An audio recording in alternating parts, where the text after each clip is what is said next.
ಅಡ್ಡ ಬರಲ್ಲ ಅಂತವಕ್ಕೆಲ್ಲ ಇಷ್ಟಪಡಲ್ಲ ಅಂತ ಅನ್ಕೋತೀವಿ. ಆ ಥರ ಏನನ್ನ ಬಂದ್ಬಿಟ್ರೆ ನಾವು ಅವ್ರಿಗೆ ವಿರುದ್ಧವಾಗಿ ಹೋಗುವಂತ ದೊಡ್ಡ ಮನುಷ್ಯರಲ್ಲ ನಾವು. ಇಕ್ಬಾಲ್ ಹುಸೇನ್ ಅವರು ಹೇಳಿದ್ದಾರೆ ಡಿ ಕೆ ಶಿವಕುಮಾರ್ ಜೊತೆ 100 MLA ಗಳಿದ್ದಾರೆ, ಅವರು ಸಿಎಂ ಆಗ್ತಾರೆ ಅನ್ನೋ ಮಾತನ್ನ ಹೇಳಿದ್ದಾರೆ. 100 ಮಾತಾಡಿದ್ದೀನಿ. ಅವ್ರು ಯಾಕೆ ಮಾತಾಡ್ತಾ ಗೊತ್ತಿಲ್ಲ. ಇವತ್ತು ಜಿಲ್ಲಾ ಮಂತ್ರಿಗಳು, ಮುಖ್ಯಮಂತ್ರಿಗಳು, ಉಪಮುಖ್ಯಮಂತ್ರಿಗಳು ಎಲ್ಲರ ಸಹಕಾರ ಇವತ್ತು ನಮ್ಮ ಜಿಲ್ಲೆಗಿದೆ, ನಮ್ಮ ಕ್ಷೇತ್ರದಲ್ಲಿದೆ.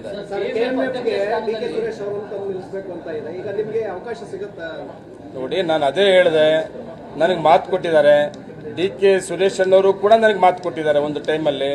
ಅವ್ರು ಏನು ಮನಸ್ಸು ಬರ್ ದೊಡ್ಡ ನಾಯಕರುಗಳವರು, ಏನು ಬೇಕಾದರೂ ಆಗ್ಬೋದು. ನಾವೆಲ್ಲ ಸಣ್ಣ ಪಣ್ಣ KMF ಇಲ್ಲ ಒಂದು ಯಾವುದೋ ಬೋರ್ಡೋ ಕೇಳುತ್ತವ್ರು ನಾವು. ಅವ್ರಿಗೆ ಏನ್ರಿ ಮನಸ್ಸು ಮಾಡಿದ್ರೆ ಮಂತ್ರಿ ಕೂಡ ಆಗ್ಬೋದು, ಇಲ್ಲ ರಾಜ್ಯಸಭಾ ಮೆಂಬರ್ ಆಗ್ಬೋದು, ಏನು ಬೇಕಾ ನಾವೆಲ್ಲ ಆಗಕ್ಕಾಗ್ತದೆ.